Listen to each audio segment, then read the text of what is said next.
여러분들은 넷플릭스, 왓챠, 티빙, 웨이브 등 다양한 OTT 서비스 중에서 어떤 것을 이용하고 계시나요? 또 여러분들은 OTT 서비스 속에서 어떤 작품을 좋아하시나요? 수많은 영상 중 어떤 작품을 봐야 할지 잘 모르시겠다고요?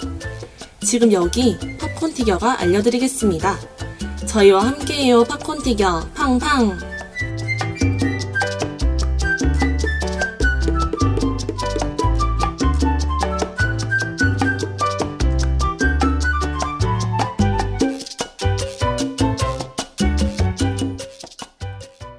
안녕하세요 여러분. 매주 수요일 저녁 여러분과 함께 영화에 대해 알아보는 팝콘 티겨 시간이 돌아왔습니다.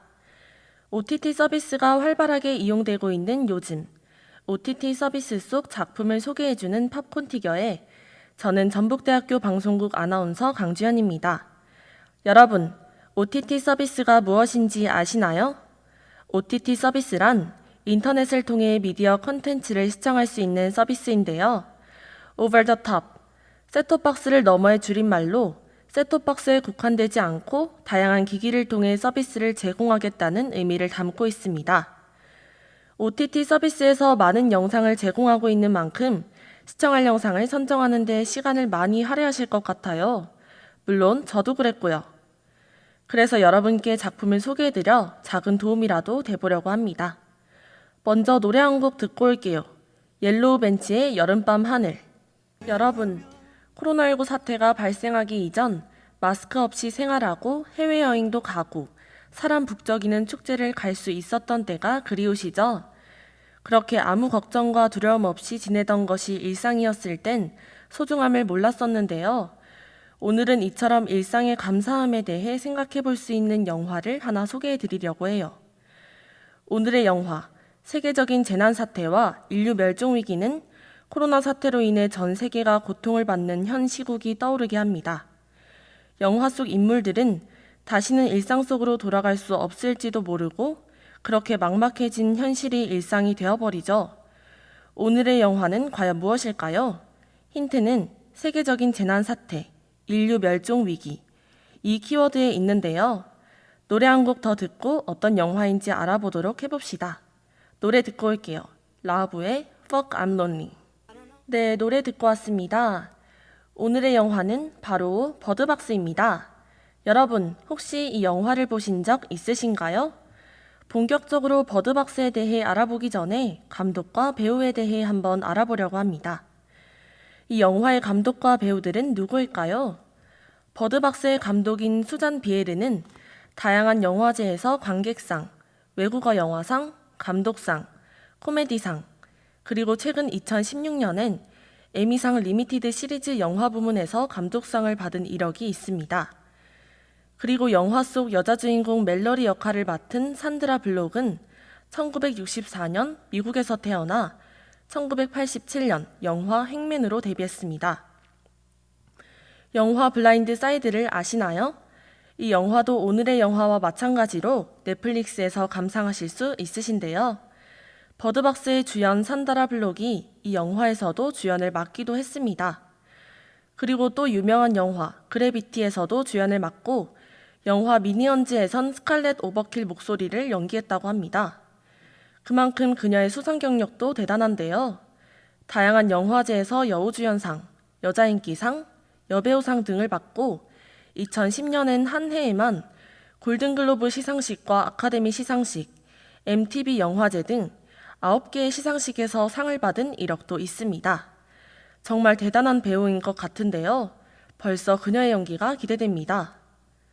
또 다른 주연 배우인 존 말코비치는 1953년 미국에서 태어나 1984년 영화 마음의 고향으로 데뷔했습니다.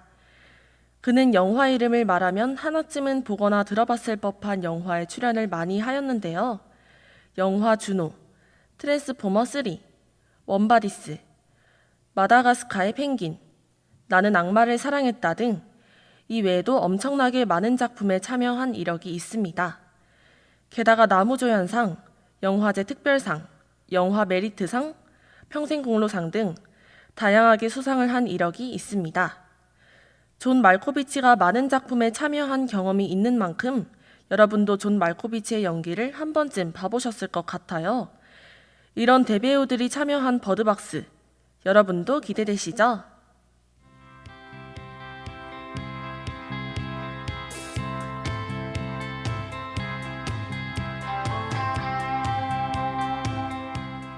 버드박스는 조시 말러맨의 소설을 원작으로 2018년에 넷플릭스에서 공개된 SF, 스릴러 장르의 영화입니다.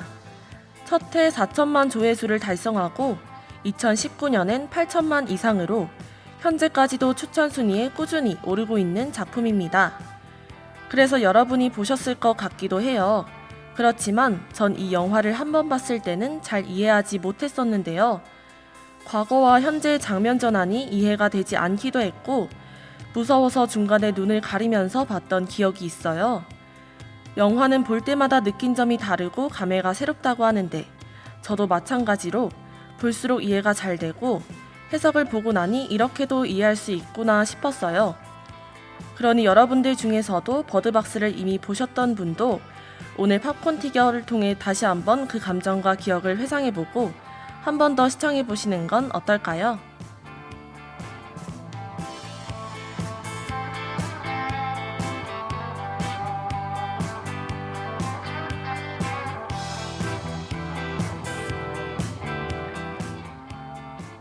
버드박스, 어떤 내용일 것 같나요? 영화가 시작되고 멜러리는 두 아이에게 경고를 하나 합니다. 여행을 갈 건데 아주 힘든 여행이 될 거야. 어떤 상황에서도 안대를 벗으면 안 된다. 라고 말이죠. 그리고 안대를 한 채로 강을 건너기 위해 배를 띄웁니다. 왜 눈을 떠선 안 되는 걸까요? 영화의 시점은 5년 전으로 되돌아갑니다. 멜러리는 임신한 상태이고 만삭이지만 아직 아이의 태명조차 없을 만큼 아이에게 애정이 없습니다. 그런 멜러리가 집에서 그림을 그리고 있는데 동생 제시카가 찾아옵니다. 제시카와 함께 산부인과를 찾은 멜러리는 나오는 길에 기이한 환자를 목격합니다. 스스로 머리를 창문에 박고 있는 사람이죠.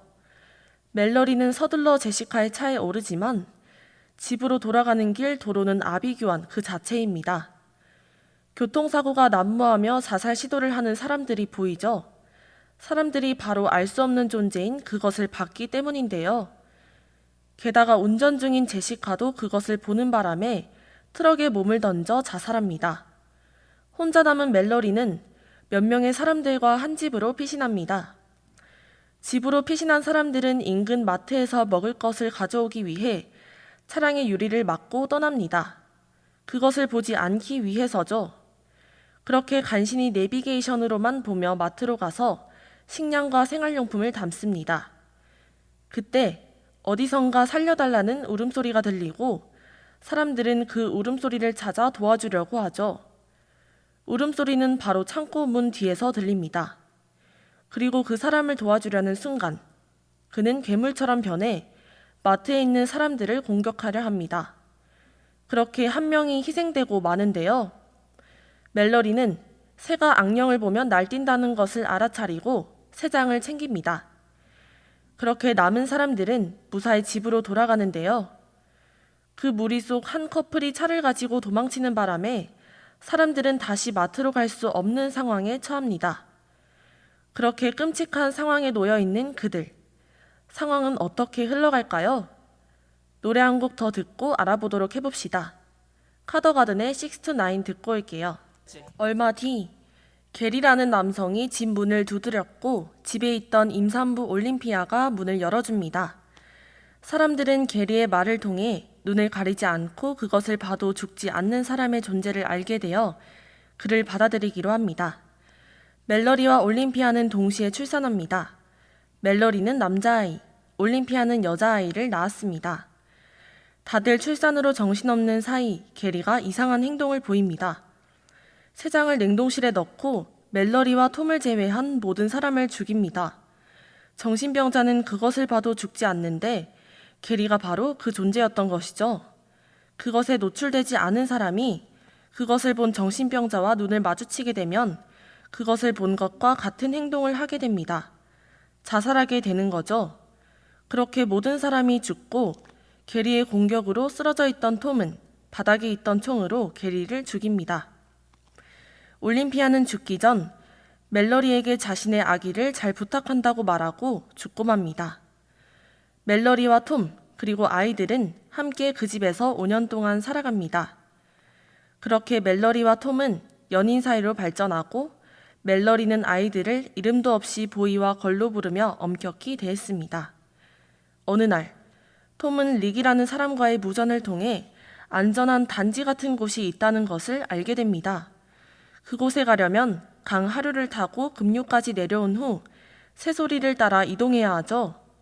다음 날 눈을 가리지 않아도 죽지 않는 정신병자들이 집에 침입하고 톰은 정신병자들을 모두 죽이지만 그들과 눈을 마주쳐 자신도 감염되었다는 것을 알고 결국 자살하고 맙니다. 그리고 멜러리는 떠나기로 마음을 먹죠. 새들을 작은 상자에 넣고 식량, 담요, 안대, 비상시에 쓸 종을 챙기고 아이들에게 절대 안대를 풀지 말라고 경고하죠. 네, 이 장면이 바로 영화의 첫 부분과 같은 장면입니다. 내용이 정말 스릴 있게 흘러가는데요. 노래 하나 듣고 와서 마저 들어보도록 할게요. 창모의 메테오. 강에서 시간을 보낸 지 24시간. 이 알 수 없는 존재들이 멜러리를 자꾸 부르고 보이와 걸에게도 계속해서 눈가리개를 벗으라고 속삭입니다. 그러던 중 물길이 센 급류에 도착하게 되는데요. 멜러리는 두 아이 중 한 명에게 안대를 벗고 앞을 봐야 한다고 말을 합니다. 아이들은 서로 눈치를 보며 자신이 안대를 벗겠다고 말하지만 멜러리는 결국 두 아이를 모두 지키기로 마음먹고 아무도 안대를 벗지 않은 채 급류를 지나가기 시작합니다. 그래서 거친 물살에 배가 뒤집혀 위기에 처하기도 하는데요. 눈을 감고 자신의 위치를 알려준 아이들 덕분에 셋은 다시 뭉치게 됩니다. 그렇게 무사히 강변에 도착한 셋. 이 셋은 숲속으로 들어갔고 이때도 알 수 없는 존재는 계속해서 멜러리와 아이들에게 말을 겁니다. 안대를 벗어봐. 안대를 벗고 이걸 봐. 멜러리는 아이들을 지키기 위해 미친 듯이 뛰기 시작합니다. 그러다 나무 뿌리에 걸려 멜러리는 아래로 굴러 떨어지고 마는데요. 다행히도 종을 울려 소리를 듣고 다시 만날 수 있게 됩니다. 그렇게 새소리를 따라가다 한 건물에 도착하는 셋. 이곳은 멜러리에게 연락했던 릭이라는 남자가 있는 곳이었는데요. 이곳은 바로 시각장애인 학교였습니다. 그들은 모두 앞을 볼 수 없으니 알 수 없는 존재로부터 안전했는데요. 멜러리는 이곳에서 아이들에게 이름을 지어주게 됩니다. 걸에게는 엄마의 이름인 올림피아를, 보이에게는 자신의 진짜 사랑을 알려준 톰이라는 이름을 붙여주며 영화는 끝나게 됩니다. 버드박스, 알면 알수록 더 매력 있는 것 같지 않나요?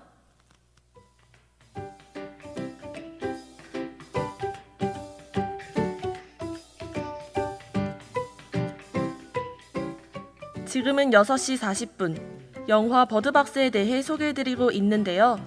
여러분은 영화 선택의 폭과 문화적 견해를 넓힐 수 있는 팝콘 티겨와 함께하고 계십니다.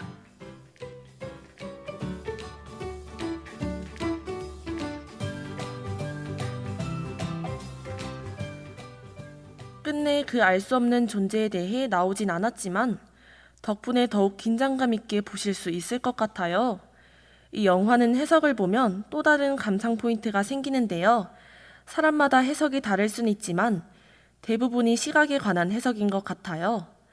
영화를 보면서 보이지 않는 것이 얼마나 두렵고 힘든 것인지, 또 본다는 것은 어떤 의미인지 다시 한번 생각해 볼 수 있었는데요.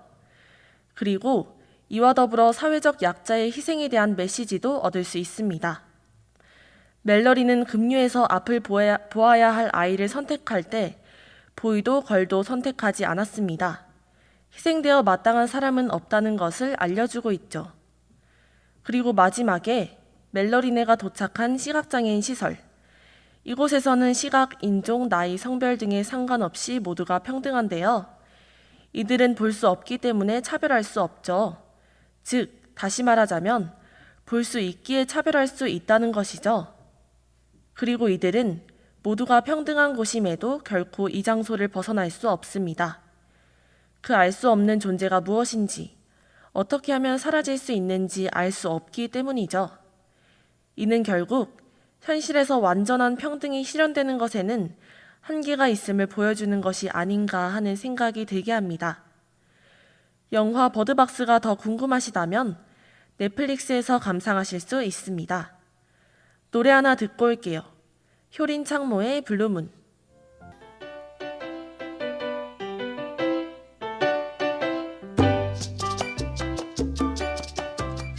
저는 버드박스가 볼 때마다 새롭게 이해할 수 있는 부분을 느껴서 몇 번이고 다시 보고 싶은 영화라는 생각을 했습니다. 여러분도 꼭 한 번쯤은 봐보시길 추천해드려요. 그리고 이어서 버드박스와 비슷한 느낌의 영화를 몇 가지 알려드리려고 해요. 프랭크 다라본트 감독의 미스트, 나이트 샤말란 감독의 해프닝, 존 크레신스키 감독의 콰이어트 플레이스입니다. 버드박스와 미스트는 분위기가 비슷하고 해프닝과는 원인 모를 충동으로 자살을 한다는 설정이, 콰이어트 플레이스와는 정체를 알 수 없는 존재에게 쫓기는 모습이 비슷합니다. 세 작품은 모두 끊임없이 의문을 품게 만드는데요. 버드박스도 마찬가지로 왜 사람은 죽는 것일까? 정체불명의 생명체는 도대체 무엇인가? 멜러리는 두 아이를 데리고 어디로 향하는 것일까 등 다양한 생각들로 의문을 품으며 영화를 계속 감상하게 했죠. 하지만 이 영화들의 느낌이 비슷한 만큼 이야기도 비슷하게 흘러가서 조금 식상하게 느낄 수도 있다는 단점이 있는데요.